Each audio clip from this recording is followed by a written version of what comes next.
We could stay at home and watch the sunset, but I can't help from asking, are you bored yet? Assalamualaikum warahmatullahi wabarakatuh. Perkenalkan, nama saya Nelly Agustin, NIM 226410050 dari Prodi Manajemen. Di sini saya akan menjelaskan sedikit mengenai metode simplex dengan fungsi batasan sama dengan. Jika kemarin kita membahas metode simplex dengan fungsi batasan pertidaksamaan kurang dari sama dengan, kalau sekarang kita akan membahas mengenai metode simplex dengan fungsi batasan sama dengan.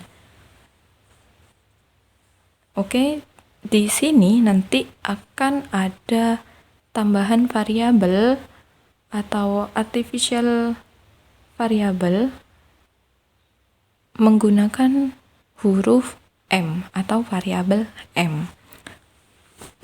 Tanpa berlama-lama, jadi di sini sudah ada contoh soalnya. Fungsi tujuan maksimalkan Z sama dengan 20x1 ditambah 15x2. Dan fungsi kendalanya di sini ada dua. Yang pertama itu 6x1 ditambah 8x2 kurang dari sama dengan 40. Dan kendala yang kedua 10x1 ditambah 12x2 sama dengan 60. Nah, jika di pertemuan kemarin kendala biasanya kan pertidaksamaan. Nah, kalau di sekarang pada metode simplex batasan sama dengan ini, pada kendala ada tanda sama dengan. Oke, untuk menjawab soal ini, pertama-tama kita harus mengubah pertidaksamaan ini menjadi persamaan simplexnya. Jadi, untuk fungsi tujuan dulu, fungsi tujuan sama seperti kemarin, Z, lalu 20x1, karena ada di ruas kanan, kalau dirubah, itu menjadi min 20x1. Kemudian 15x2, dirubah menjadi min 15x2. Lalu seperti yang saya singgung tadi, di sini ada tambahan variabel M. Jadi, min ms2 sama dengan 0. Nah, karena di sini ada kata maksimalkan, kalau ada kata maksimalkan berarti variabel M ini menjadi minus atau negatif. Tapi jika di sini ada kata minimalkan, berarti di sini ada M positif atau ditambah M. Karena berhubung ini maksimalkan, jadi min M. Min ms2. Nah, kenapa ada S2? Karena pada metode simplex batasan sama dengan ini, di fungsi kendala ada tanda sama dengan. Nah, yang memiliki tanda sama dengan itu ada di kendala yang kedua. Makanya di sini min ms2 sama dengan 0. Kemudian persamaan untuk fungsi kendala yang pertama. Fungsi kendala yang pertama itu 6x1 ditambah 8x2, terus ada tambahan variabel slack atau S1. Jadi artinya kendala 1 sama dengan 40. Jadi pertidaksamaan ini kita ganti dengan sama dengan. Kemudian kendala yang ketiga, 10x2 ditambah 12x2 ditambah S2 atau slack 2. Jadi maksudnya itu kendala yang kedua sama dengan 60. Ini sudah langsung sama dengan ya. Kemudian setelah menentukan persamaan simplex, kita kalikan fungsi tujuan ini, kita kalikan dengan fungsi kendala yang memiliki tanda sama dengan. Fungsi kendala yang memiliki tanda sama dengan itu fungsi kendala yang kedua. Jadi fungsi tujuan Z dikalikan dengan fungsi kendala yang kedua. Variabel dari X1, X2, S1, S2, dan nilai kanannya dari fungsi tujuan itu Z tidak perlu ditulis. X1-nya itu min 20, X2-nya itu min 15, S1-nya itu 0, S2-nya itu ada min M. Kita tulis M aja, tidak apa-apa. Terus sama dengan 0 atau nilai kanannya itu 0. Di sini karena pada metode simplex batasan sama dengan ada tambahan variabel M, jadi dikalikan dengan M. Nah, M ini kita kalikan dengan ini. Fungsi kendala yang memiliki tanda sama dengan fungsi kendala yang ketiga. Jadi X1-nya itu 10, X2-nya itu 12, S1-nya itu 0, karena di sini tidak ada, S2-nya itu 1, lalu nilai kanannya itu 60. Nah, yang variabel Z ini kita kalikan dengan 1. Oke. Kita kalikan dengan 1. Jadi, min 20 kali 1 itu tetap min 20, min 15 tetap min 15, 0 tetap 0, M tetap M, 0 juga tetap 0. Kemudian yang M, yang bawah. M ini kita kalikan dengan angka-angka atau nilai yang ada pada kurung. Jadi M kali 10 itu 10M, M kali 12 itu 12M, M kali 0 tetap 0, M kali 1 tetap M, M dikalikan 60 itu 60M. Nah, kemudian baris hasil perkalian 1 ini dikurangi dengan baris hasil kali dari M ini. Jadi, min 20 dikurangi 10. Hasilnya min 20 min 10M. Kenapa tidak berkurang? Karena M ini kan ada 10 ini ada variabel M. Jadi, tidak boleh dikurangi. Kan min 20 ini tidak ada variabelnya. Sedangkan yang 10 ada variabelnya. Jadi, tetap min 20 min 10M. Yang ini juga sama, min 15 min 12M. 0 dikurangi 0 tetap 0, M dikurangi M. Hasilnya 0, 0 dikurangi 60M itu hasilnya min 60M. Nah, setelah selesai menentukan baris Z yang baru, ini, kemudian masukkan baris Z yang baru ini pada tabel simplex. Nah, tabel simplexnya sama seperti kemarin. Ada variabel Z, S1 sama S2, karena di sini kendalanya S2 sampai S2. Jadi S2. Kemudian variabelnya ada X1, ada X2, ada S1, ada S2, kemudian ada nilai kanan NK, kemudian yang terakhir ada indeks. Nah, sama seperti yang kemarin, hanya saja bedanya karena di sini ada tambahan variabel M, jadi kita cari pada variabel Z ini mana yang memiliki nilai negatif terbesar, variabel M-nya. Jadi pada metode simplex batasan sama dengan, yang dicari itu untuk menentukan kolom kuncinya, kita harus mencari variabel M dengan negatif terbesar. Nah, di antara ini, variabel Z ini dari X1 sampai nilai kanan, yang memiliki nilai negatif terbesar itu 12. Mohon maaf, NK ini tidak perlu diikutkan ya. Jadi dari nilai X1 sampai S2 saja. Oke, karena di sini min 12 itu yang paling besar variabel M-nya, jadi X2 ini dari atas sampai bawah ini menjadi kolom kunci. Kemudian setelah menentukan kolom kunci, kita cari baris kunci. Cara menentukan baris kunci itu dengan menghitung nilai indeksnya. Nah, nilai indeks ini didapat dari nilai kanan dibagi dengan kolom kunci. Untuk variabel Z itu tidak perlu dihitung indeksnya ya, jadi dikosongi. Kemudian langsung loncat ke S1 atau slash 1. 40 bagi 8 hasilnya 5. 60 bagi 12 hasilnya juga 5. Nah, jadi indeks di sini untuk menentukan baris kunci harus melihat nilai indeks terkecil. Berhubung di sini sama-sama 5, kita jadi bebas memilih. Bisa pakai select 1, bisa juga pakai select 2. Hanya saja di sini saya memakai select yang kedua. Setelah menentukan kolom kunci dan baris kunci, kita cari nilai kuncinya itu yang mana. Nah, nilai kunci ini pertemuan dari kolom kunci dan baris kunci.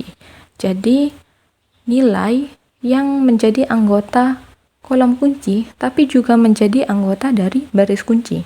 Nah, yang sama-sama menjadi anggotanya itu ini, 12. Jadi, 12 ini masuk ke anggota kolom kunci, tapi 12 juga masuk ke anggota baris kunci. Nah, nilai kunci ini nanti kita jadikan garis baru. Karena nilai kuncinya ini berada di select yang kedua, jadi untuk membuat garis barunya ini harus pakai S2. Jadi diikutkan, kalau semisal nilai kuncinya ada di S1 berarti garis barunya atau yang menjadi patokannya itu S1. Karena di sini saya pakainya S2 berarti patokannya itu S2. Untuk membuat garis baru S2 aksen, karena membuat garis baru berarti harus ada aksennya. S2 aksen X1, X2, S1, S2, dan nilai kanan. Ini diambil seperti tadi ya. Nah, untuk X1-nya dari S2 ini kan 10. S2 kan 10. X2 juga 12, S1 0, S2-nya 1, nilai kanannya itu 60. Nah, pada baris kunci ini kita bagi dengan nilai kunci. Jadi baris kunci dibagi nilai kunci. 10 bagi 12 itu kan tidak bisa. Jadi kalau dijadikan pecahan 10 per 12. Nah, 10 per 12 kalau disederhanakan sama-sama dibagi dengan 2 itu menghasilkan 5 per 6. Nah, X2 12 dibagi 12 hasilnya 1. Kemudian S1 0 dibagi 12 hasilnya 0. S2 1 dibagi 12 berarti 1 per 12. Kemudian nilai kanannya 60 dibagi 12 itu 5. Nah, setelah selesai menghasilkan S2 aksen atau nilai baru dari S2, kemudian kita mencari Z aksennya. Nah, cara menentukan Z aksen, kita ambil nilainya pada tabel simplex tadi. Z aksen untuk X1-nya itu min 20 min 10M. X2-nya min 10 min 12M. S1-nya ini 0, S2-nya 0, nilai kanannya min 60M. Kemudian setelah selesai kita kalikan dengan patokannya, nilai patokan dari S2 aksen tadi. Nah, S2 aksen ini kan nilai patokannya ini 5 per M, terus yang X2 ini 1, S1-nya 0, S2-nya 1 per 12, dan nilai kanannya itu 5. Nah, ini kemudian dikalikan dengan nilai yang berada di kolom kunci. Z aksen yang masuk ke kolom kunci itu kan min 15 min 12M.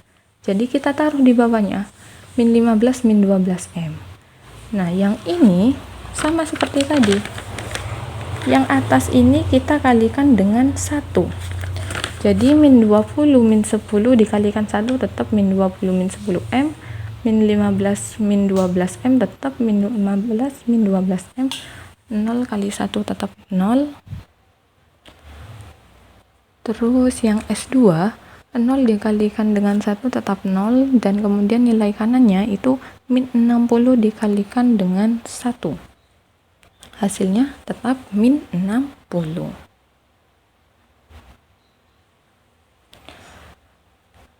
Kemudian lanjut yang di bawah, min 12 min 12 min 15 min 12M dikalikan dengan 5/6. Ini perkaliannya itu harus satu-satu. Jadi min 15 dikalikan dengan 5 kemudian dibagi dengan 6 itu menghasilkan min 12,5. Kemudian min 12M dikalikan dengan 5 kemudian dibagi dengan 6 itu menghasilkan min 10M. Terus min 15 min 12M dikalikan 1 tetap min 15 min 12M. Min 15 min 12M dikalikan dengan 0 tetap 0.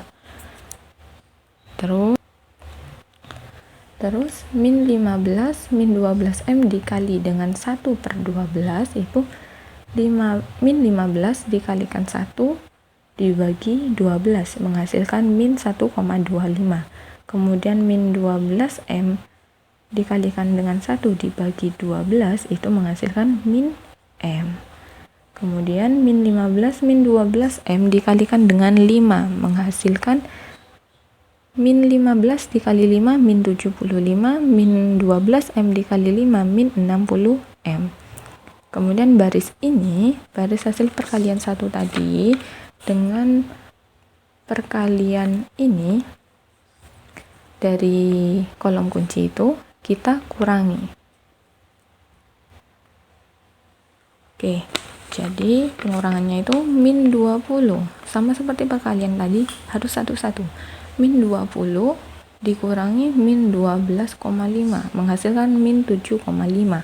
Min 10 dikurangi min 10M karena negatif ketemu negatif menghasilkan positif, berarti min 10 ditambah 10M hasilnya 0, tidak perlu ditulis.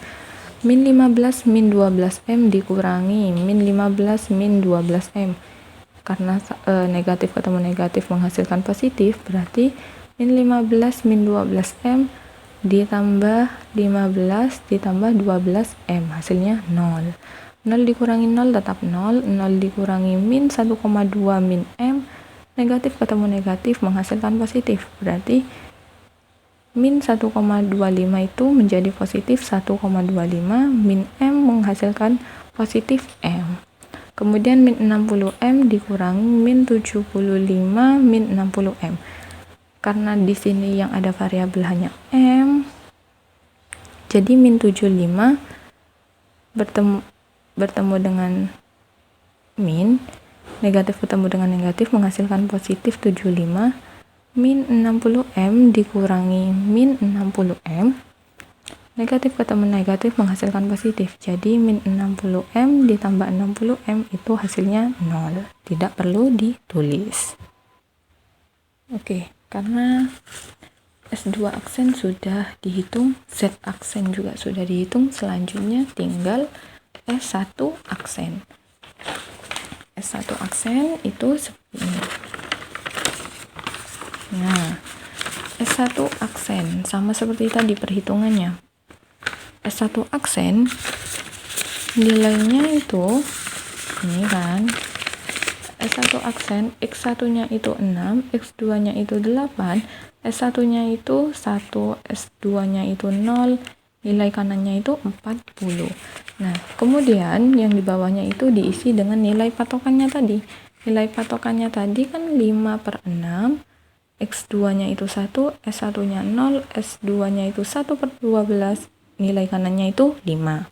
Kemudian S1 aksen, S1, nilai X1 yang masuk pada kolom kunci itu kan 8. Berarti 8 ditaruh di bawah sini. Nah, kemudian dihitung. 6 ini dikalikan 1, sama seperti tadi, dikali dengan 1. 6 kali 1 tetap 6, 8 kali 1 tetap 8, 1 kali 1 tetap 1, 0 kali 1 0, 40 kali 1 tetap 40. Nah, kemudian nilai yang pada patokan tadi, kan ini di dalam kurung, dikalikan dengan angka 8. Angka 8 ini didapat dari angka S1 yang masuk pada kolom kunci. Jadi 8 kali 5 kemudian dibagi 6 itu menghasilkan 20/3. 8 kali 5 kan 40. Kemudian per 6, berarti 40 per 6. Nah, itu disederhanakan dengan cara sama-sama membagi dengan angka 2. Jadi 40 bagi 2 itu 20, 6 bagi 2 itu 3.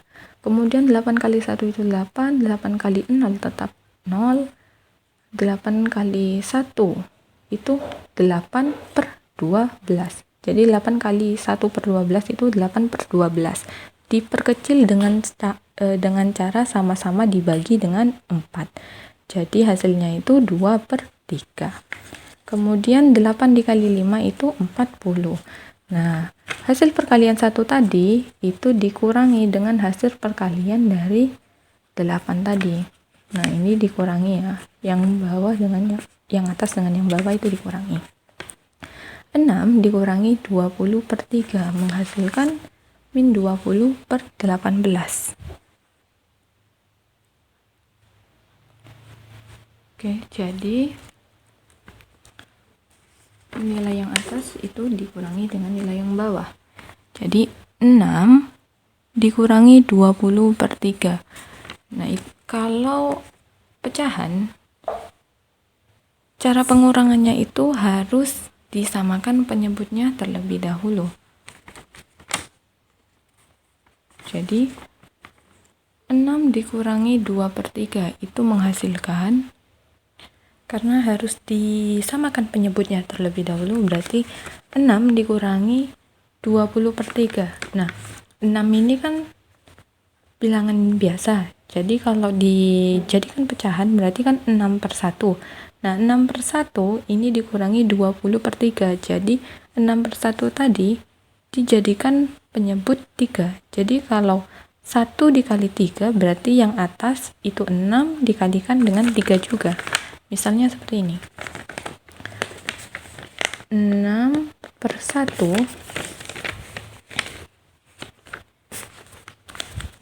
di sini 6 per 1 dikali dengan dikurangi dengan 20 per 3. Nah, dijadikan penyebut sama. Caranya itu yang 1 ini dikalikan 3, yang 6 ini kalikan 3 juga. Berarti 6 kali 3 kan 18. 18 1 kali 3 ini tetap 3. Lalu min 20 per 3. Nah, 8 sama-sama sudah berpenyebut 3. Jadi 18 kurangi 20 itu kan 16 per 3. Jadi 6 dikurangi 20 per 3 itu min 16 per 3. Kemudian 8 kurangi 8 itu 0. Lalu 1 kurangi 0 itu 1. 0 dikurangi 2 per 3 menghasilkan min 2 per 3. 40 dikurangi 40 itu 0. Nah, setelah selesai menghitung, S2 aksen sudah, Z aksen sudah, S1 aksen juga sudah, langsung masukkan ke tabel simplex aksen. Sama seperti tabel simplex yang pertama. Di sini ada variabel X1, X2, S1, S2 dan nilai kanan. Kemudian yang kolom ada Z aksen, S1 aksen, S2 aksen. Tinggal dimasukkan saja. Z aksennya tadi ini kan min 7,500 1,25 plus M kemudian 75. Nah, seperti ini. Kemudian S1 nya ini min 16 per 3 0 0 2 per 3 min 2 per 3 dan 0. Kemudian S2 ini menjadi X2. Kenapa diganti X2? Karena nilai kunci itu kan berada di kolom X2 dan berada di baris S2. Jadi S2 ini diganti X2. Nah, S2 tadi, patokan tadi itu kan 5 per 6, 1, 0, 1 per 12, dan 5. Tinggal dimasukkan 5 per 6, X2 nya 1, 1 nya 0, S2 nya 1/12, nilai kanannya 5. Nah, kemudian di tabel simplex ini kita lihat apakah ada nilai negatif M. Kalau variabel M-nya ada yang masih bernilai negatif, maka harus melanjutkan perhitungan seperti awal tadi. Akan tetapi, jika nilai M-nya sudah positif, tidak ada nilai negatif sama sekali, berarti perhitungannya sudah selesai. Nah, di sini sudah terlihat tidak ada nilai negatif M. Jadi variabel M di sini semuanya itu positif. Di sini tidak ada variabel M, tidak ada variabel M, tidak ada variabel M. Di sini variabel M-nya itu positif. Jadi tidak perlu berlanjut hitung lagi. Perhitungannya berarti sudah selesai. Nah, berarti dapat disimpulkan bahwasanya suatu perusahaan memperoleh laba maksimum sebesar 75 dengan memproduksi X2 sebanyak 5. Oke, saya harap sudah dapat dipahami. Kurang lebihnya mohon maaf. Wassalamualaikum warahmatullahi wabarakatuh.